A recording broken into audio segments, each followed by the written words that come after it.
Some villains look cool, some villains don't. And sometimes they just look so goddamn ridiculous that I don't know how someone greenlit it. And you know what? Those are the ones that we're exploring today, because of course we are. Let's do it. In at 10, Joker. The Joker, an infamous and highly dangerous psychopathic crime lord operating within Gotham City, reigns supreme as the pinnacle of the city's criminal underworld. Okay, his reputation inspires fear among his fellow crime bosses and wrongdoers, including his long-standing adversary Roman Sionis. Devoid of empathy or compassion, the Joker orchestrates wicked schemes through intimidation and deception, showing no mercy for those in his malevolent plots. However, there was a time where he held a deep affection for his on-again, off-again girlfriend and partner in crime, Harley Quinn. The Joker went to great lengths to rescue her from the clutches of Task Force X and Amanda Waller, eventually succeeding in that mission, but I think we all know the reason he's on the list is because what the actual hell does he look like in the Suicide Squad movie? I mean, like, okay, I get that it's an interpretation, but the Joker as like a mob boss?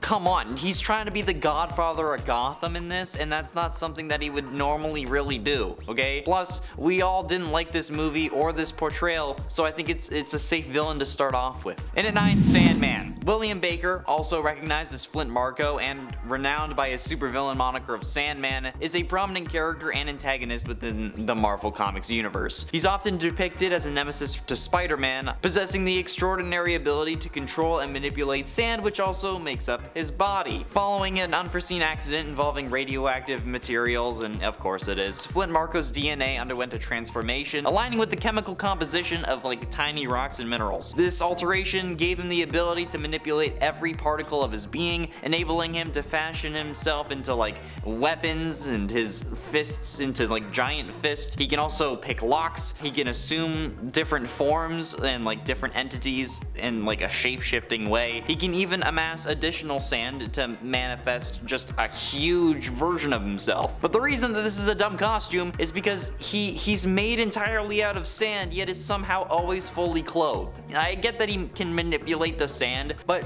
when he does, it becomes sand-like. Like when he's making a fist, like a bigger fist, it looks like sand. So how does he have actual clothes? It doesn't make sense. It shouldn't be possible. In at 8, Catwoman. Catwoman, a criminal with a feline motif hailing from Gotham City, stands as one of Batman's most renowned adversaries. Selina Kyle, the alter ego behind Catwoman, assumes the role of a thief and a cat burglar, known for her ambivalent loyalties. While engaging in criminal activities, Selina also occasionally exhibits reluctant altruism, blurring the lines between like actually being a villain and sometimes an ally. And I mean, like, following the impact of the Hush storyline in 2002, Catwoman is often portrayed as an anti-hero who's like an ally to Batman more so maybe she doesn't necessarily appear on this list. But the first costume that she has, first appearing in 1940 as the Cat, her outfits were not as iconic as they are today, let's say. Okay, I mean, she literally wore a mask that was like a cat mascot head. It was like the high school bully decided to go and try to rob a bank. Yeah, it was an interesting take, to say the least.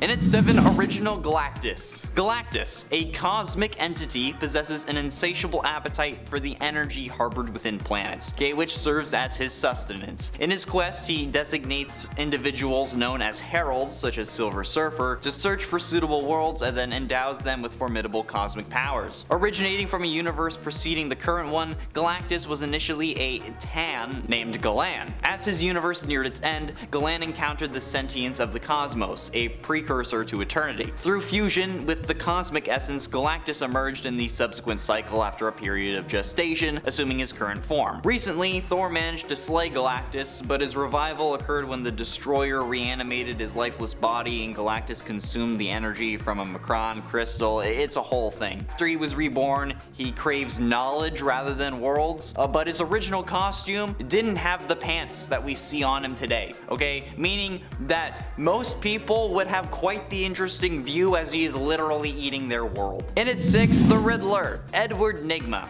a brilliant criminal mastermind, assumes the moniker of the Riddler. He descends into villainy after his idol Bruce Wayne rejected one of his inventions, leaving Enigma embittered and driven towards a life of crime for some reason. Utilizing his expertise, he transforms into a deranged dude who's just delighted in leaving perplexing riddles as his calling card. And Jim Carrey portrays the Riddler in one of the Batman films. I forget which one it was called, okay, don't get mad at me. Citing Frank Gorshin as a significant influence of his portrayal. Carrey was particularly drawn to the stalker aspect that was incorporated into the character's depiction within the script. Like Enigma's infatuation with Bruce Wayne was prominently showcased, and he becomes fixated on his idol, like even going to the extent of emulating Wayne's appearance, including a facial mole. He intervenes to like prevent Two-Face from executing Wayne. This dude, it's a sparkly leotard, okay? There's no getting around that. He is literally wearing a bedazzled bodysuit that's like the biggest discount Lady Gaga morph suit you could get at Spirit Halloween. It's insane. Halfway through into number 5, the Mandarin. The individual commonly known as the Mandarin is a formidable warlord and criminal mastermind, harboring a desire for global dominance, because, you know, of course he is. Born into destitution, the Mandarin's unyielding ambition propelled him to great heights when he chanced upon a set of alien artifacts known as the 10 Rings. Each ring he wore on his fingers bestowed upon him a distinct and extraordinary power, so of course he's going to leverage the abilities and make a crime empire, because that's what you do when you find 10 rings that give you superpowers. Assuming the persona of a nobleman and asserting his lineage as like a descendant of Genghis Khan, his might originates with the 10 rings, but like, yeah, sure, he can do martial arts and he's like a swordsman and whatever, but like, he's just the rings, really, okay? Damn, if you go back and look at the original costume, it's some seriously stupid attire. Okay, he goes from that to a suit, so talk about a glow up, but my god. In at 4, Crazy Quilt. In at 4, Crazy Quilt. After his eyes were injured in a robbery, Crazy Quilt underwent an experimental procedure which resulted in him seeing nothing but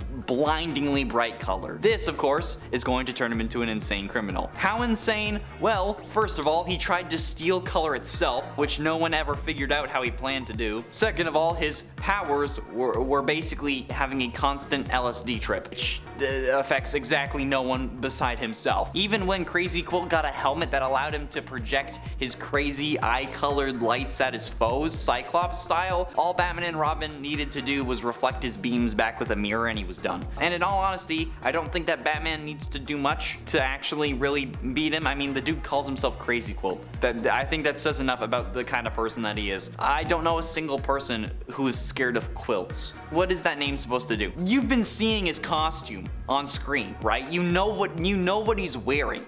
Like, I get that you can only see blindingly bright colors, but why would you put them on if it's driving you literally insane? Getting close to the end, and at number 3, Dr. Doom's skin suit. Okay, now like Dr. Doom is a villain, okay? But like, damn, if this suit isn't just the worst. Doom acquired a mystical suit of armor through a pact made with the Hazareth 3. The precise details of this armor remained undisclosed, but to secure the armor, Doom had to surrender something irreplaceable as part of the agreement. He made the painful choice of sacrificing Valeria, the woman that he had deeply loved in his past. In a haunting encounter though, Doom manifested before her, bringing about her demise through magical means. He repurposed her skin, converting it into the leather material that is then made into his armor. Yeah, talk about trauma. Imagine trying to explain that one to your therapist. But ultimately, in at number 2, Captain Boomerang. Okay, now don't get me wrong, nowadays Captain Boomerang isn't really that bad, but the Silver Age is certainly something interesting. At the age of 18, Harkness and Wentworth executed a successful robbery in a general store, utilizing Harkness's skills with a boomerang to facilitate their escape. Unfortunately, this misdeed resulted in Harkness being expelled from his stepfather's home, so to aid in starting anew, his mother provided him with a plane ticket to Central City and advised him to contact Wiggins. Wiggins, in search for a spokesperson for WW, Wiggins Game Company's latest creation, a boomerang toy,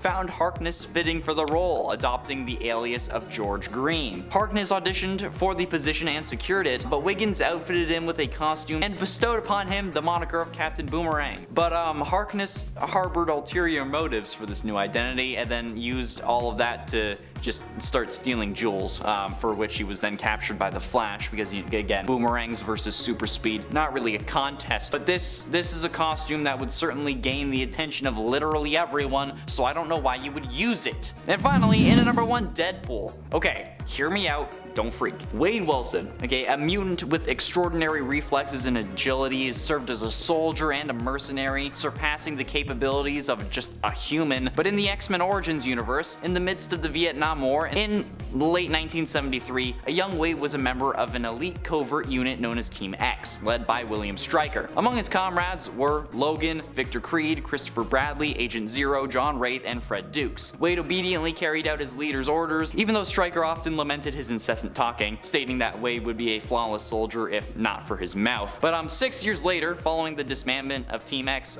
Wade was captured and transported to a facility on 3 Mile Island. Blah blah blah, things ensued. They turned the Merc with a mouth into the Merc. They sewed his mouth shut. You don't sew Deadpool's mouth shut. He is the Merc with a mouth. There is literally a version of him that is headpull and is just a head, but he can still talk. You don't sew the Merc with a mouth shut. God, that's the dumbest thing that I've ever seen. There you go, that's it. Okay, click on the video then, I guess.